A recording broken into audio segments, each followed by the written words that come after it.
Olá, tudo bem, meu amigo? Tudo bem, que alegria falar comigo, muito bom. Alegria é toda minha.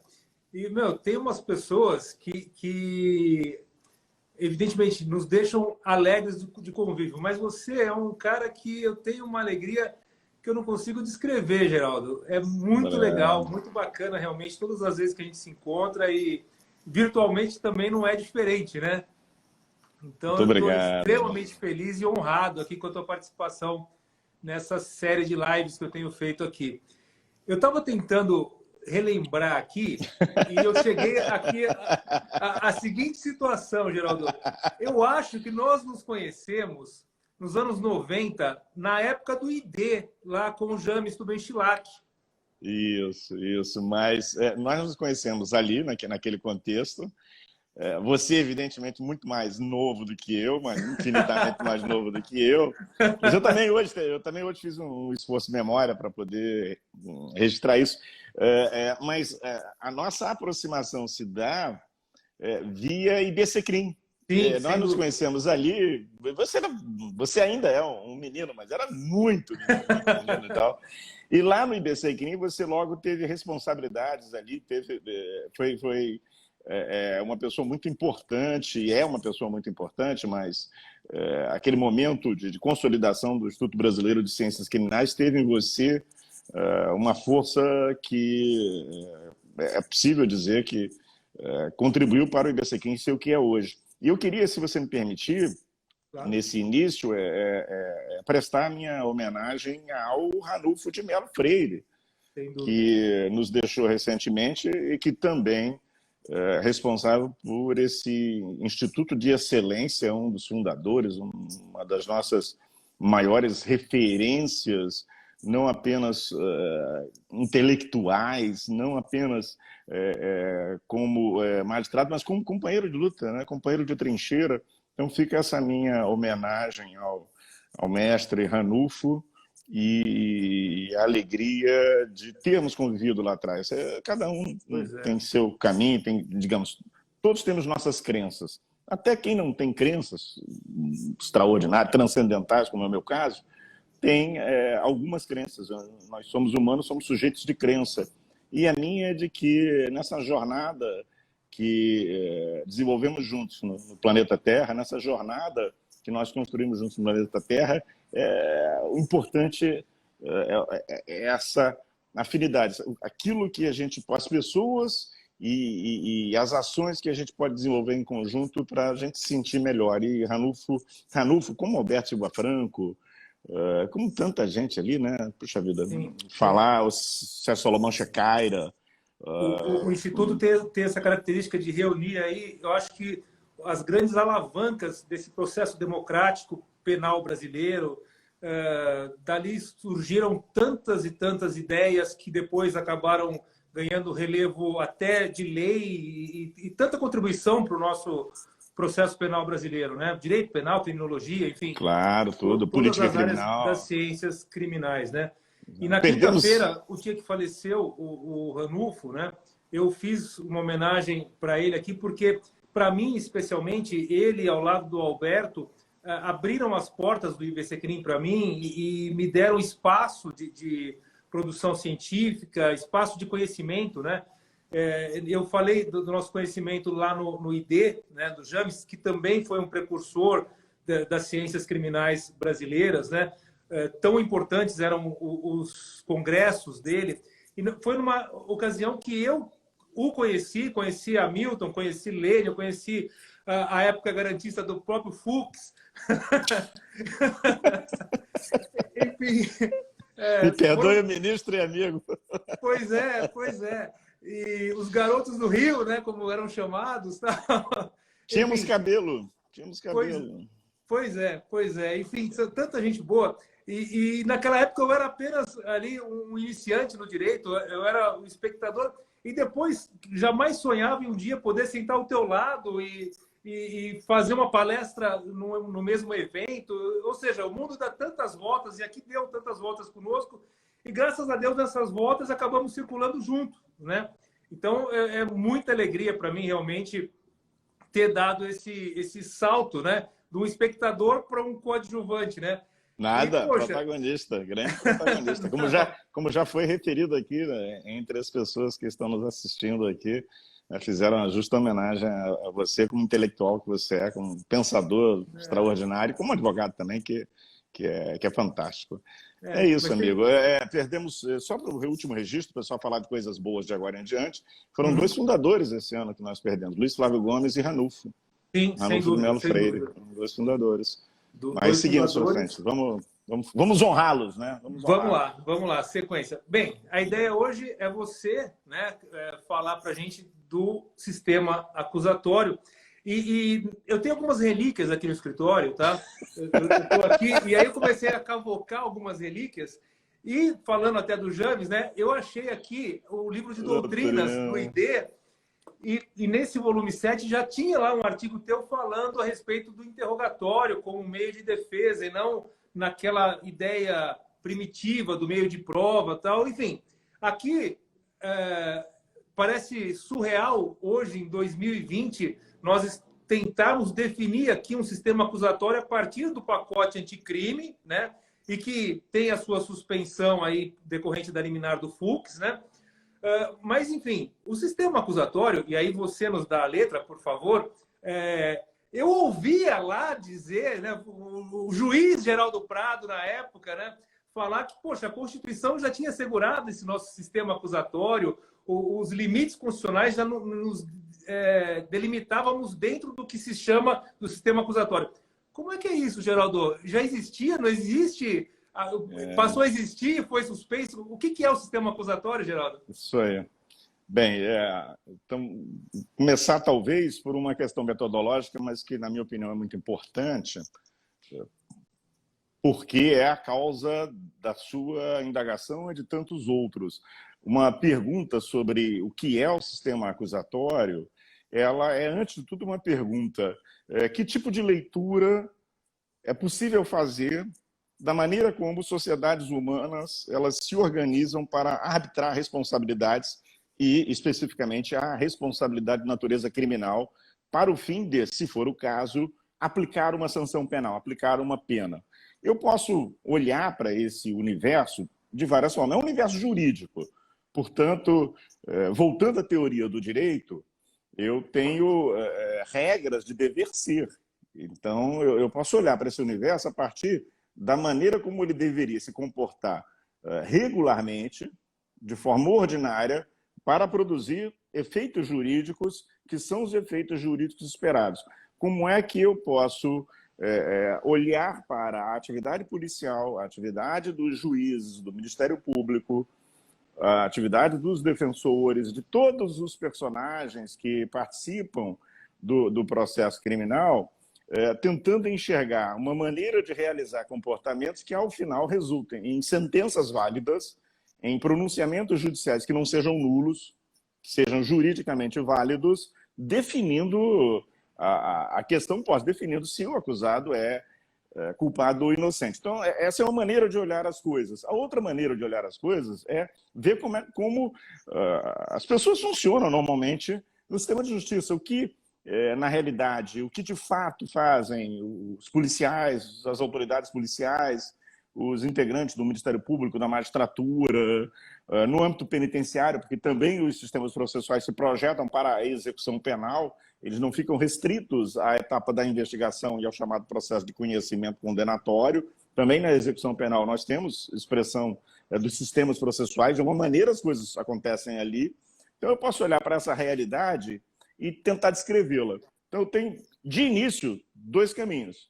Um caminho que é prescritivo, do dever ser, como um modelo de justiça criminal deve ser organizado para produzir decisões válidas que, aos olhos da comunidade, também sejam consideradas decisões legítimas. Se alguém é condenado e transita em julgado uma sentença penal condenatória, a pessoa pode ser inocente, pode se sentir injustiçado, etc. Mas se um determinado modelo de fazer o processo foi observado, ela não tem como opor um direito de resistência àquilo.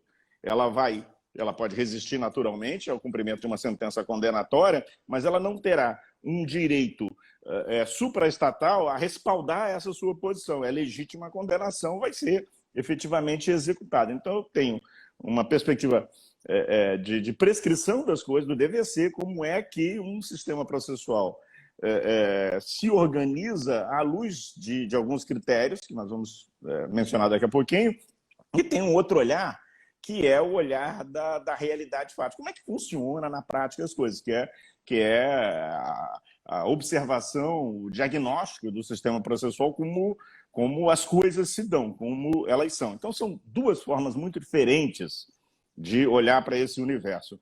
Essas duas formas muito diferentes, Paulo, elas sofreram muito em termos teóricos, porque primeiro, há um jurista, um pensador, um historiador do direito chamado Mommsen, e ele foi muito influente, ele influenciou gerações de estudiosos, tanto no âmbito do direito de tradição continental europeia, que é o nosso, nós somos herdeiros, né, de um direito português, de um direito com influências italianas, alemãs, espanholas, como também no common law. E o Mommsen, ele fazia uma espécie de história do processo penal que fazia, né, quando fez, nos limites do conhecimento, do acesso às fontes que ele tinha. E era coisa muito ficcional, mas nós fomos muito influenciados por ele. E essa distinção sistema acusatório e sistema inquisitório, ela parte de uma, eu não diria de uma visão irreal, mas de uma interpretação talvez não necessariamente muito feliz, embasada em documentos, porque o historiador trabalha com fontes primárias, com fontes secundárias, ele muitas vezes não vai ter acesso a fontes primárias, os fatos aconteceram há 1000 anos, né? Vai trabalhar com fontes secundárias, com recursos literários, da pintura, da música, etc.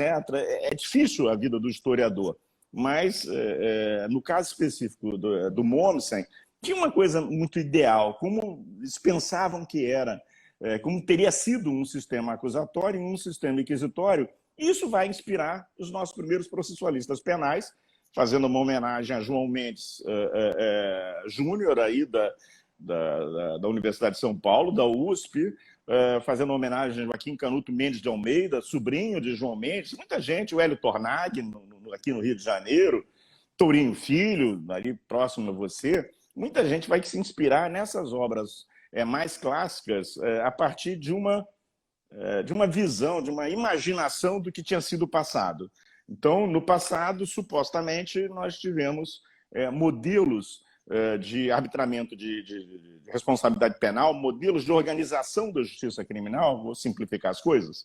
Nós temos modelos que poderiam se dividir entre um modelo em que dois adversários disputam a verdade, quem é culpado, quem é inocente, eles estão ali disputando a verdade, e essa disputa ela é mediada por um árbitro que não adere à posição de nenhum dos dois. Esse árbitro, ele ou vai ele próprio ditar o veredito, ou ele vai dizer quem é culpado, quem é inocente, ou ele, então, vai ser responsável pelo cumprimento de determinadas regras, pela observância de determinadas liturgias, e um corpo leigo de jurados vai lá e decide se o acusado é culpado ou inocente. Então, essa seria uma visão um tanto idealizada, romântica, de sistemas acusatórios ou de sistemas adversariais que supostamente atravessaram a história do Ocidente desde a Grécia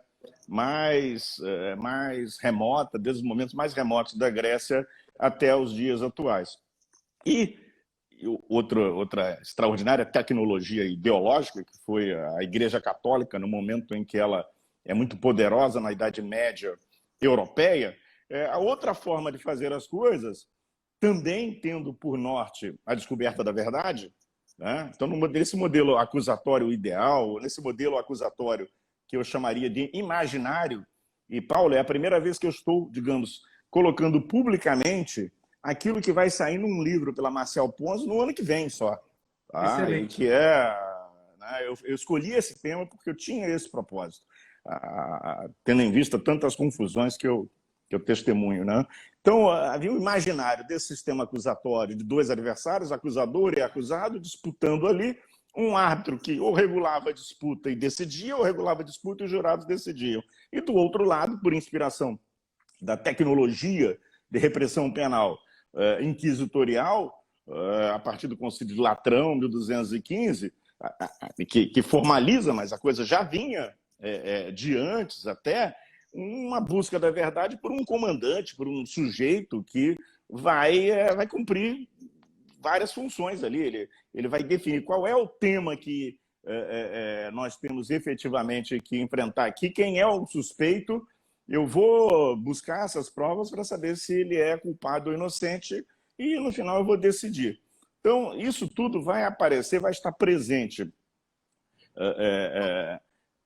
na ideologia dominante sobre sistemas processuais, a partir de escritos de historiadores do direito que foram geniais no seu tempo, mas que não recorreram, talvez, a uma metodologia de estudo da história que o século XX desenvolveu, aperfeiçoou e qualificou. Então, esse imaginário, ele toma conta, ele tem um problema também, porque o direito ele é um fenômeno cultural, o direito é um fenômeno cultural, portanto, existe uma filosofia que atravessa o tempo todo o direito, existem filosofias que atravessam o tempo todo o direito, e como eu disse, tantas iniciativas, tanto a maneira de ver as coisas, como um sistema acusatório entre adversários, disputando se o acusado é culpado ou inocente, ou um sistema inquisitório com uma pessoa pesquisando para saber se o acusado é culpado ou inocente, tanto um como o outro tem em comum a busca da verdade. E a busca da verdade, o tema da verdade, é um tema também da filosofia. É um tema da filosofia clássica, é um tema das filosofias que começam a se desenvolver a partir do século XIV na Europa, é o tema da filosofia analítica no final do século XIX, de todo o século XX. É um tema importante e um dos pensadores mais influentes na história mundial é Kant. E Kant, ele tinha uma visão de sistema que era uma visão também idealizada de algo, de alguma coisa que era naturalmente plural, um organismo, né? Um conjunto com vários elementos, mas que andava numa direção ou outra direção a partir do apontamento, da indicação que um princípio mais poderoso que os demais viesse a dar. Esse princípio seria um princípio nuclear do sistema e que diferenciaria os sistemas. Essa visão kantiana de sistemas, que é uma visão da filosofia, Paulo, é muito importante deixar isso claro, ela é uma visão da filosofia. Essa visão de sistemas que eu posso distinguir, classificar sistema A e sistema B, ou sistema A, B, C, D, E, F, G, a partir de determinado princípio nuclear, que é o princípio forte do sistema, é o princípio protagonista do sistema, é o princípio que comanda todos. É uma visão filosófica de sistemas, de Kant, em um determinado momento da história ocidental. Isso vai ser transferido para o direito. Então, a gente tem Mommsen, que está fazendo uma história do direito imaginando como é que os gregos antigos castigavam as outras pessoas pela prática de fatos graves, nós chamaríamos hoje de crimes. Então tem uma narrativa histórica que a gente sabe hoje, que não corresponde ao que de fato aconteceu lá atrás, né? Era muito mais imaginária do que real. E você tem uma força filosófica, um peso extraordinário do pensamento kantiano. Kant é muito importante para a gente hoje, vai ser, na minha opinião, séculos à frente ainda, relevante do ponto de vista intelectual, mas tem uma visão de sistema kantiano que é filosófica e que leva em conta esse princípio forte. Isso vai aparecer aqui no processo penal brasileiro nos anos 80, 90, na figura do nosso queridíssimo e genial Jacinto Nelson de Miranda Coutinho, que vai adaptar uma coisa a outra e vai propor, também inspirado no Franco Cordeiro e em outros, mas tem muito da originalidade, da genialidade do Jacinto, vai propor a gestão da prova como princípio unificador dos processos, dos sistemas processuais penais. Vai dizer, olha, Um sistema tem que ter um princípio nuclear, esse princípio nuclear tem que ter uma função que distingue o sistema A do sistema B. No sistema A, a gestão da prova não entregue ao juiz, ela, ficando em mãos das partes, caracterizaria esse sistema como um sistema acusatório. No sistema B, o juiz tendo alguma atividade probatória, atividade de pesquisa da verdade, de pesquisa da prova, nós teríamos um sistema inquisitório. Tanto num caso como no outro, e aí há um consenso, todos nós estamos de acordo, os antigos, os modernos, não há nenhuma dúvida a respeito, todos nós trabalhamos com uma ideia um tanto inspirada em Max Weber, de tipos ideais. Esses sistemas são criações intelectuais. Tanto entre um acusatório e um inquisitório, existem variações, existem graduações. Nada é estritamente acusatório, nada é tão somente inquisitório. Mas tem essas posições. Então, nós temos uma visão de sistemas hipoteticamente extraída da história, como os sistemas funcionaram para arbitrar responsabilidade criminal. O sistema acusatório, ele distribuía as 3 principais funções processuais: acusar, defender e julgar entre 3 sujeitos distintos, de forma escrupulosa. O sistema acusatório concentraria as funções de pesquisa da verdade, que implicariam numa acusação, na produção da prova, e depois na decisão, na figura de um sujeito só, sendo o acusado, naturalmente, nesse contexto, objeto do processo. Então, tem essa visão e tem a visão de quem se apoia nessa inspiração kantiana, em que a distinção entre os sistemas se faria pela gestão da prova. Se o juiz tem algum poder de produção da prova, o sistema é inquisitório. Se não tem esse poder, o sistema é acusatório. A minha posição é diferente das duas. E já era em 1998, quando foi publicado o sistema acusatório. Por quê? Se forem lá, a origem do meu livro, da discussão, vão encontrar uma referência a 2 autores muito importantes. Um é Ludwig Bertalanffy. Ludwig Bertalanffy é um cara que escreve um livro nos anos 30, e 30 e tantos anos depois, ou 30 e poucos anos depois, um ano antes de morrer, ele lança uma segunda edição desse livro. O livro se chama Teoria dos Sistemas. Ele é muito importante e tem tradução para o português. É um belíssimo livro, Teoria dos Sistemas, Ludwig Bertalanffy. E o outro, indiscutivelmente, é Niklas Luhmann. Como pensar em sistemas a partir do século XX, ignorando a contribuição de Luhmann, a contribuição da teoria sistêmica, do funcionalismo sistêmico. Esses pensadores, eles também, à semelhança de Kant, eles flertam com o direito, mas não são pensadores jurídicos. Kant era filósofo, eles são sociólogos. Então, qual é o papel importante do Bertalanffy, do Niklas Luhmann, e que eu incorporei e que eu, muito assim, sem falsa modéstia, entendo que é a melhor maneira de ver as coisas. O olhar do sociólogo parte de uma premissa: a realidade é complexa. Eu não posso, por exemplo, comparar. Vamos supor que nós tenhamos um juiz com um perfil, o juiz criminal com um perfil mais rigoroso, tá?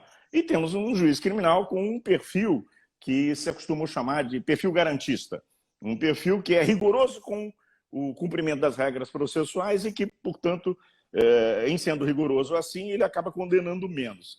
Eu tenho um sistema de justiça que tem que contemplar esses 2 juízes. O sistema de justiça, ele só, numa democracia, ele necessariamente tem que admitir que esses 2 juízes convivam. Um não pode ser exclusão do outro.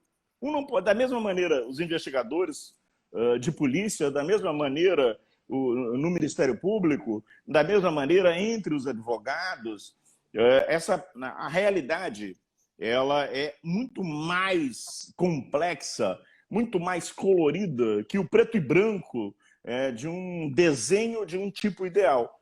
Então, os sociólogos, eles lidam com uma sociologia específica da economia, das relações sociais, do mundo jurídico. Então, uma sociologia que toca em aspectos da sociedade, em relações sociais, familiares, etc., aspectos jurídicos, aspectos econômicos, eles sabem que há perfis diferentes ali, que esses grupos, essas corporações, polícia, Ministério Público, magistratura, defensoria pública, advocacia, elas não são uma unidade. Elas não formam um corpo homogêneo. Elas são tão heterogêneas como a própria sociedade. Elas são tão heterogêneas como a própria sociedade. Então, esse é o primeiro ponto de partida. O segundo ponto de partida, também, a partir da experiência desses pensadores, é que essa complexidade impede que se pense qualquer sistema a partir de um único princípio. Não haveria um único princípio unificador dos sistemas. Os sistemas eles seriam ferramentas teóricas que nós empregamos para olhar para a realidade e pensar nela a partir do que ela é, na direção do que ela deve ser. O sistema tem que cumprir uma função, senão eu não preciso deles. Tem autores, o Juan Montero Aroca, lá na Espanha, que acham que não é desnecessário. Eu não concordo com ele. Na minha opinião, a leitura dele é muito frágil do ponto de vista teórico. Os sistemas é uma ferramenta necessária. É uma ferramenta necessária. Mas é uma ferramenta que eu emprego observando a realidade em busca de uma forma melhor de fazer justiça. Qual é a forma melhor de fazer justiça criminal? Como eu poderia traduzir isso numa expressão? A professora francesa Mireille Delmas-Marty, ela traduziu isso na seguinte expressão: nós devemos buscar um sistema de justiça criminal que produza sentenças de qualidade. Sentenças de qualidade, decisões de qualidade. Pode ser uma decisão de arquivamento da investigação, mas quando tivermos processos, que seja uma sentença de qualidade. Uma sentença de qualidade tem que ser respeitosa com os fatos. Tem que ser respeitosa com o direito. Portanto, eu tenho que pensar um sistema de justiça criminal, tem que olhar para os sistemas de justiça criminal e pensar esses sistemas como sistemas capazes de nos levar a conhecer fatos em geral, fatos passados, se um crime foi praticado ou não, avaliar os riscos da reprodução ou da produção de novos fatos. No caso das medidas cautelares, a liberdade do acusado poderá colocar em risco a instrução criminal, ele livre poderá ameaçar a vítima, ele livre poderá colocar em risco a aplicação da lei penal, ele pode fugir. Portanto, eu estou trabalhando com um fato, né, futuro, hipoteticamente, com alguma coisa que não aconteceu e pode ser que não aconteça. Um sistema de justiça criminal ideal, ele tem que ter essa capacidade de ser receptor desses fatos, tem que ser uma ferramenta que nos permita ter boas conclusões, chegar a boas conclusões sobre os fatos e também ter clareza a respeito do direito. Ter clareza a respeito do direito. Afinal de contas, a subtração de um bem... A gente está com essa discussão no Supremo, Paulo, eu fico impressionado, né? De um bem no valor de R$10. Caracteriza furto ou não caracteriza furto? O sistema tem que permitir, porque é um sistema jurídico, que essas questões jurídicas sejam bem trabalhadas também, que elas sejam bem trabalhadas. Então, os sistemas complexos, eles não seguiam por um único princípio. Eles se diferenciam pelas finalidades que cumprem. Para saber se um sistema é diferente do outro, se a maneira como o Brasil trabalha o processo penal é diferente da maneira como a Argentina trabalha o processo penal, é diferente da maneira como os Estados Unidos trabalham o processo penal, Portugal trabalha, eu vou observar o movimento que faz essa administração da justiça, como é que ela se desenvolve em busca de alguma coisa. Em busca de alguma coisa. Quais são as funções? A ideia do funcionalismo sistêmico, que Zaffaroni adota no direito penal, que Zaffaroni, Nilo Batista vão também, na sua obra comum, conjunta, vão usar como uma ferramenta de trabalho. Essa ideia das funções, eu penso que ela é primordial. Que função cumpre um sistema de justiça criminal? Eu vou dar um exemplo na minha opinião, espero demonstrar como aquelas duas outras maneiras de ver as coisas, elas não dão conta da realidade. Quando a gente olha para os sistemas de justiça criminal ao longo da história ocidental, porque a gente só pode falar do sistema de justiça criminal do Ocidente, aquele que a gente mais ou menos conhece, nós observamos o seguinte: ou a justiça criminal, vi aqui o Bernardo menciona a influência do Tucker Parsons também, claro, ou a justiça criminal, ela enfatiza a perseguição e a punição das infrações penais, então ela tem um viés em que o controle social ele se coloca acima de outros interesses, não que outros interesses relevantes não sejam considerados, mas esse interesse é colocado acima dos demais, ou a justiça criminal funciona para impedir que haja castigos indevidos às pessoas. Haja castigos indevidos às pessoas, para que pessoas não sejam punidas quando não mereciam ser, correndo, obviamente, o risco de deixar de punir quem mereceria ser punido. Então, essas são tendências que nós observamos ao longo da história. E nesses dois universos que muitas vezes convivem, como eu disse, os sistemas, na prática,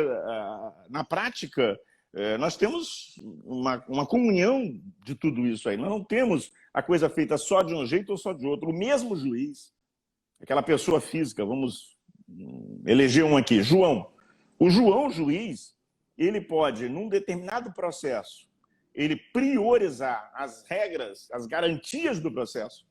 Ele prioriza as garantias do processo, ainda que tenha que afastar uma prova obtida por meios ilícitos e, portanto, se afastar da verdade, porque, embora obtida por meios ilícitos, aquela prova pode nos informar sobre o que aconteceu, ele aceita a ignorância, ele aceita não conhecer, porque ele não considera que se deva admitir uma prova por meios ilícitos e a sua sentença vai levar à absolvição de uma pessoa que materialmente é culpada, que realmente ele é culpada. Mas num outro processo ele tem um viés, ele tem uma resistência a crimes contra a liberdade sexual. Você já, como advogado experiente, você conhece muito bem isso, você já deve ter visto esse tipo de juiz. É um camarada que é rigorosíssimo com as garantias, mas se a acusação ela é de determinado crime, eu convivi com um magistrado considerado, e não vou dizer o nome dele aqui, não cabe, considerado um dos grandes magistrados de defesa das garantias no país de todos os tempos, mas se o acusado era policial militar e o crime tinha a ver com o exercício da função policial militar, ele era muito mais tolerante com a violação das garantias do que em qualquer outra hipótese. Então nós temos um sujeito que ora ele tende numa direção, ora ele tende na outra direção.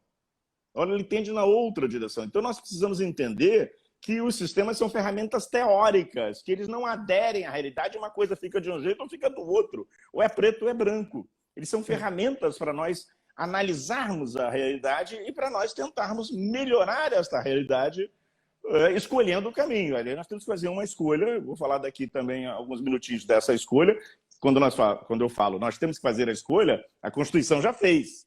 Exato. A Constituição já fez a escolha, né? A Constituição Democrática já fez. Mas essa escolha tem que ser feita e a função vai ser dada. Então, no processo penal, pelo olhar sistêmico, essas complexidades, ora elas colocam em primeiro plano a repressão penal, o controle social, ora colocam em primeiro plano a proteção das pessoas sujeitas à investigação e ao próprio processo penal, elas colocam em primeiro plano as garantias. E o que eu notei nisso, e nesse ponto eu creio que há uma convergência, uma coincidência de pensamento com um importante autor alemão chamado Bernd Schunemann. Quando eu começo a olhar para trás, eu sou obrigado a me adequar, a me adaptar às ferramentas da história. Então, eu deixo de fazer esse caminho que muitos processualistas penais brasileiros fizeram, que é uma história das legislações processuais penais, confundindo com a história da realidade do processo penal, e vou estudar com os historiadores, os antropólogos, a história do processo penal, né? Então, eu começo a mergulhar nesse universo e o que eu noto, o que eu observo, é que não é tanto a figura do juiz o importante para distinguir uma coisa da outra. A partir do momento que você tem uma política que prioriza a repressão ou uma política que prioriza... Eu vou botar a repressão, a proteção das pessoas punindo os autores de crime. A partir do momento que eu tenho uma política que priorize esse aspecto, ou priorize a proteção dos indivíduos sujeitos ao processo penal, eu tenho dentro desse processo penal, que é um processo que se estabelece no âmbito de estados, eu tenho determinados agentes que exercem poder. Então, esses agentes, eles têm... O que é poder? Aí eu vou uma definição bem Foucaultiana. Poder é a capacidade que alguém tem de conformar o futuro de outra pessoa, de limitar o futuro de outra pessoa. Então, tem alguém que exerce poder. Quando eu observo concretamente o funcionamento de um sistema de justiça, que eu vou chamar inquisitorial, um sistema de justiça que prioriza a repressão das infrações penais, eu vejo que, para que ele consiga cumprir essa função, alguns sujeitos têm que acumular muito poder. E esse acúmulo de poder cria um desequilíbrio dentro do processo. Normalmente, porque nós nos acostumamos com essa narrativa do Mommsen, com essa narrativa histórica do processo inquisitorial, de origem eclesiástica, etc., a figura que sempre aparece como o indivíduo que acumula esse poder é o inquisidor, é o juiz inquisidor.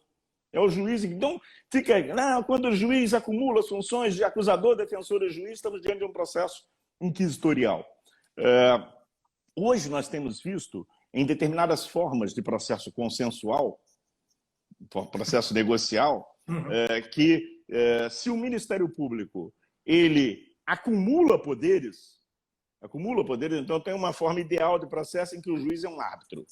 Ele realmente ele procura ser o sujeito que vai gerir ali a contenda, administrar os enfrentamentos ali, mas o Ministério Público, por força da tradição ou por força da tradição combinada com alterações legais, com influxos econômicos neoliberais, ele vai concentrar poderes a ponto de criar situações de prisão preventiva por opinio delicti, uma expressão que tem que reconhecer a paternidade, ela é daquele defensor público, aqui do meu amigo defensor público do Rio de Janeiro, Paulo Ramalho. Né? Na época em que nós tínhamos a lei dos crimes hediondos, se a denúncia atribuísse ao indivíduo um crime hediondo, a prisão preventiva era automática. Então você tinha uma prisão preventiva por opinio delicti. Então, a concentração de poderes ela vai caracterizar um sistema inquisitorial. Bernd Schunemann vai chamar atenção para isso e eu também. Eu chamo esse modelo de concentração quântica de poderes. Schunemann chama, eu também chamo. Então, se você tem um sujeito processual, qualquer que seja ele, com uma concentração quântica de poder, eu citei o Ministério Público, citei os juízes, que era a tradição de pensar o processo inquisitorial a partir da concentração de poderes dos juízes, mas eu posso ter outras figuras que não sei... Eu tive na história outras figuras que concentraram muito poder e que não eram nem juízes nem do Ministério Público, que hipoteticamente representavam as partes lesadas. Hipoteticamente. Então, o dado que faz a diferença, o elemento que vai nos permitir fazer essa classificação é a concentração de poderes. Quando eu tenho uma concentração de poderes, o processo ele é inquisitorial. Por quê? Porque essa concentração de poderes ela é instrumental para o exercício da punição.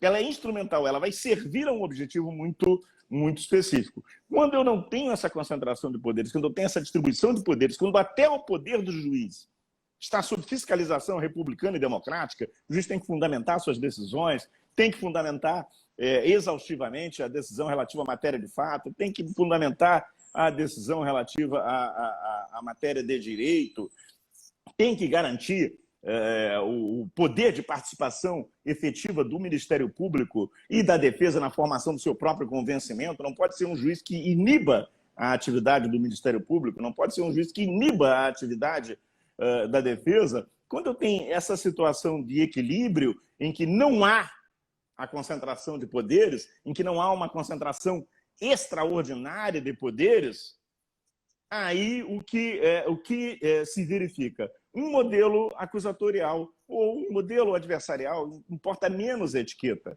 Um modelo acusatorial, o que importa é que ela é oposta a aí uma oposição dicotômica com o modelo inquisitorial. Há uma oposição dicotômica com o modelo inquisitorial. O foco, há uma premissa epistemológica que a verdade a qualquer preço não vale. A verdade a qualquer preço não vale. E, por outro lado, lá do oposto, um processo sem verdade também não vale. Um processo sem verdade também não vale. Então, temos que buscar um ponto de equilíbrio, de tal maneira que a perseguição da verdade seja a busca da verdade, não perseguição da verdade, aquela coisa obsessiva e louca, né? Horrível que a gente vê na prática alguns poucos magistrados fazerem. São poucos, mas são... eles têm essa coisa midiática, né? Eles dão a impressão que são mais do que são, porque estão ali na evidência midiática. Então não pode ter essa obsessão pela busca da verdade, mas também não pode ser um completo descomprometido com a verdade. Tanto faz o que vai acontecer ali. Afinal de contas, o exercício, o professor Jorge Figueiredo Dias, ele chama atenção para isso, a professora Ada Grinover também já nos lembrava disso. O juiz, ele é o Estado ali, ele não pode ser um relaxado, desleixado em relação à verdade.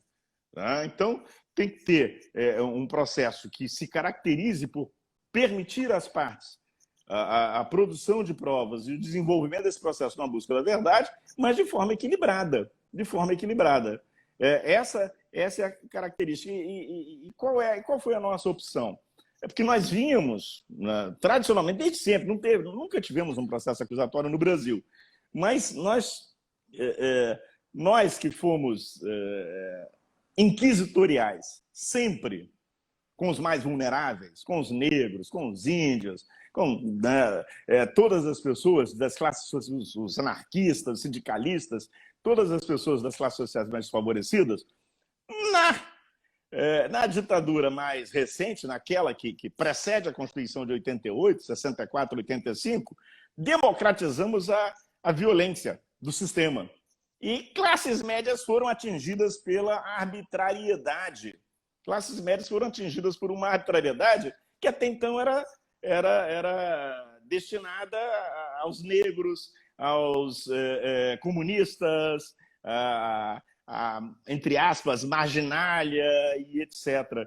Então, a Constituição de 88 ela acaba sendo um documento democrático e republicano porque há uma experiência daqueles que têm posição de privilégio na produção legislativa nacional, há uma experiência concreta de sofrimento de abuso.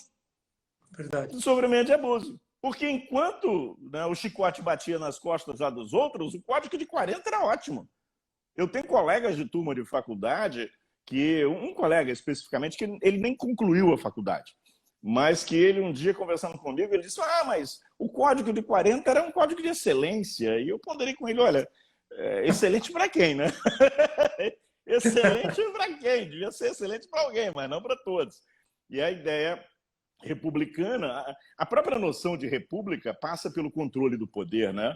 Então a gente chega em 1988 com uma ideia republicana, uma ideia democrática, com essa experiência concreta, com essas figuras que são as personagens principais do processo constituinte, de 87 a 88, algumas muito importantes. Desculpa, mas há até quem critica, né, a formação da ideia constitucional de 88 por conta do excesso de repressão anterior. Então, ela ficou muito aberta por conta de que batia-se muito. Porra! É algo, eu costumo dizer o seguinte, e aí eu convirjo totalmente com o Jacinto Nelson de Miranda Coutinho, é impossível analisar o sistema de justiça criminal brasileiro sem recorrer à psicanálise. É um negócio meio de louco, né?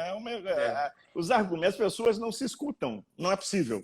Não é possível. Mas eu vou usar agora uma expressão do Renato Janine Ribeiro, que eu creio que fecha essa ideia geral dos sistemas. O Renato ele tem um livro eu não sei se é o Leitor Sem Medo, que é o último sobre Hobbes, ou sobre a República, alguma coisa assim, em que ele também, apelando um pouquinho à psicanálise, e eu destaco que eu não entendo absolutamente nada de psicanálise, não entendo nada, sou um zero no tema, mas ele diz o seguinte: a democracia, pensando em 87, 88 no Brasil e em outras tantas experiências de transição democrática, a democracia, ela alimenta uma fome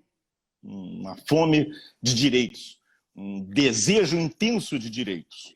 Mas o mundo concreto, ele não tem condições de atender a essa fome, a esse apetite de todas as pessoas.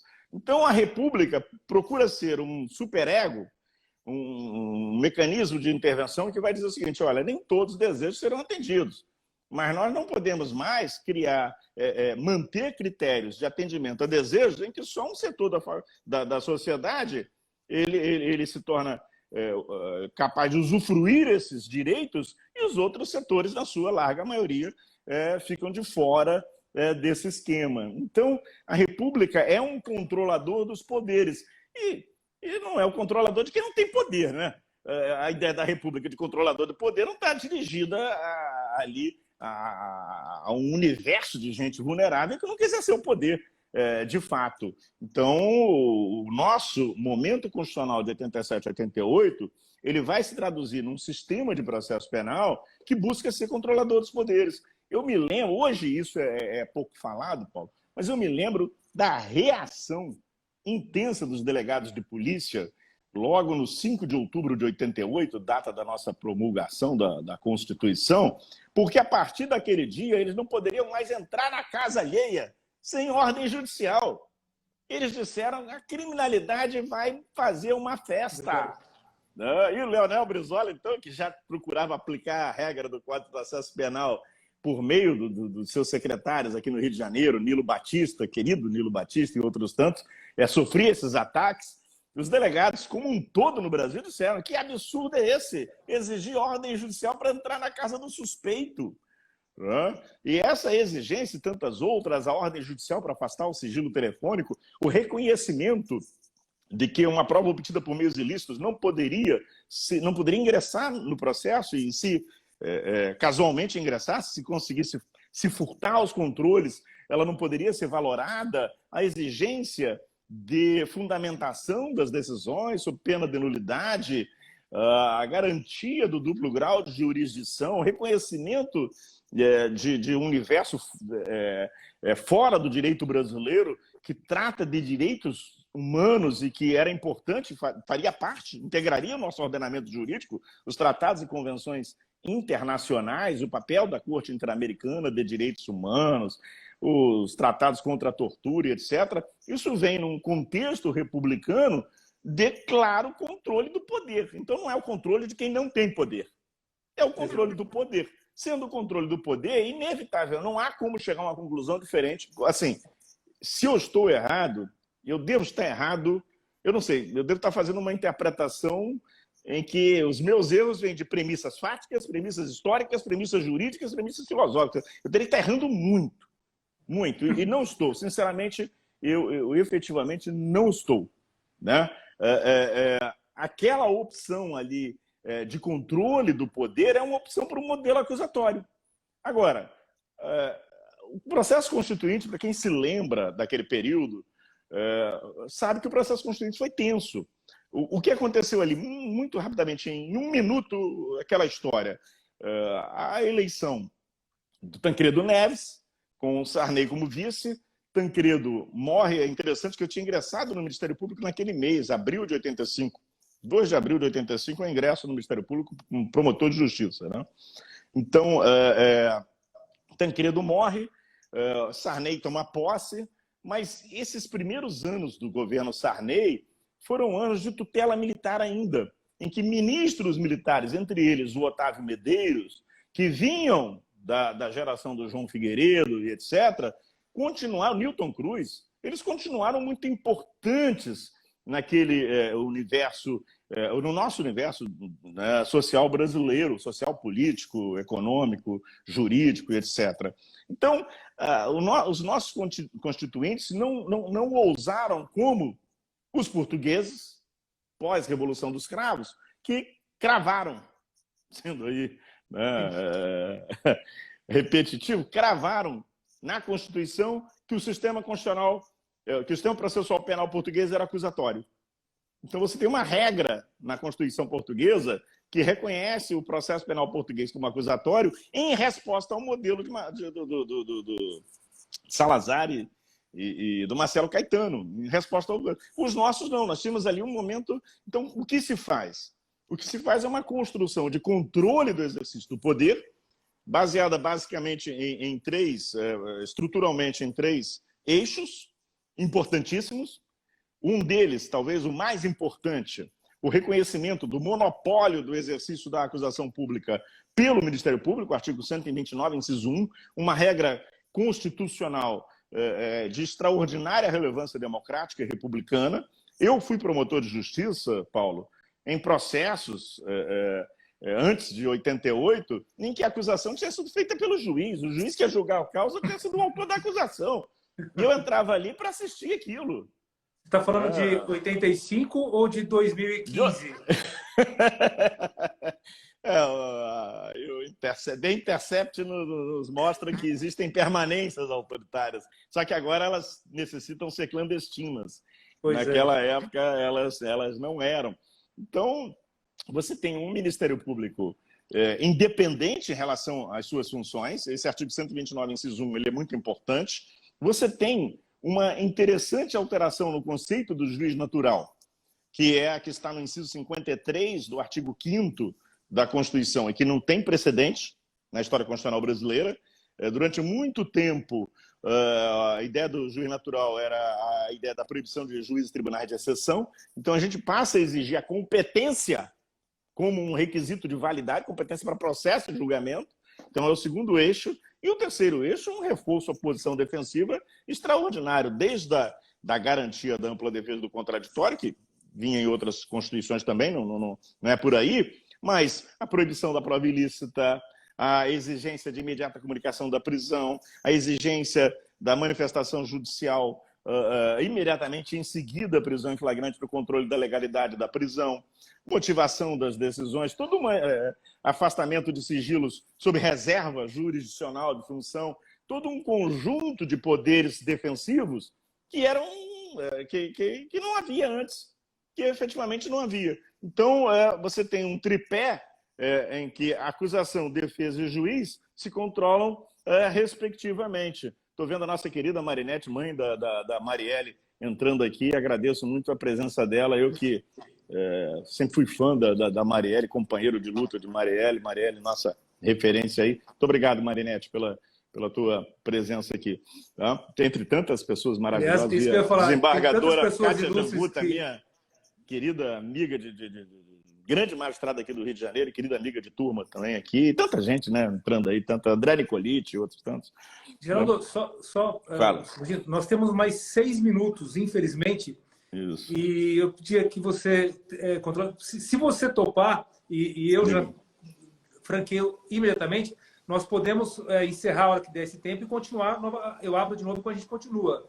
Eu vou ter uma reunião na sequência, mas a gente volta no finalzinho de setembro para falar de juiz de garantias, falar dessa estrutura, o acordo de não persecução penal, de como é essa estrutura acusatória contemporânea, prova digital, a importância do processo digital nisso tudo. Mas eu entendo que eu tinha que colocar essas bases de forma pública. Estou encantado com a aula. Porque senão a gente continua olhando, procurando o chifre em cabeça de cavalo.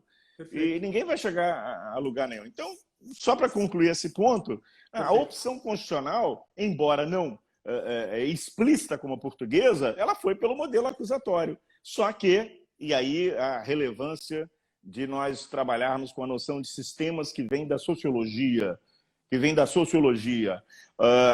você não tem nenhuma lei, em nenhum lugar do mundo, tem o poder de virar a chave e mudar a realidade de uma hora para outra. Não é assim, no 6 de outubro de 88, as coisas não mudaram completamente. Então, existe uma categoria na sociologia que nós estudamos, que é a categoria da mudança. Há um autor chamado Wolfgang Streeck. Wolfgang Streeck, tem 2 S para diferenciar do nosso querido Len Streeck, né? O Wolfgang Streeck, ele trabalha isso, outros autores importantes trabalham. E mudança, quando a gente pensa em mudança, mudança é sempre um fenômeno estrutural. É sempre um fenômeno que leva tempo. Leva tempo. Nós estamos há 32 anos do 5, né? Faremos agora, do 5 de outubro de 88, nós estamos há 32 anos. Então, as pessoas dizem, olha, como é que é esse negócio da presunção de inocência, o julgamento das ADCs, né? Se desde 88 que está lá e nunca ninguém disse nada. Mas é assim mesmo, meu jovem. É porque interpretar e entender a profundidade da presunção de inocência nesse contexto é fruto de uma transformação cultural. Aquelas cabeças que estavam o tempo todo formatadas para pensar o processo penal, privilegiando a perspectiva de controle social, tem um viés. Fazer aquele pensamento mudar completamente, mudar de rumo 180 graus, né?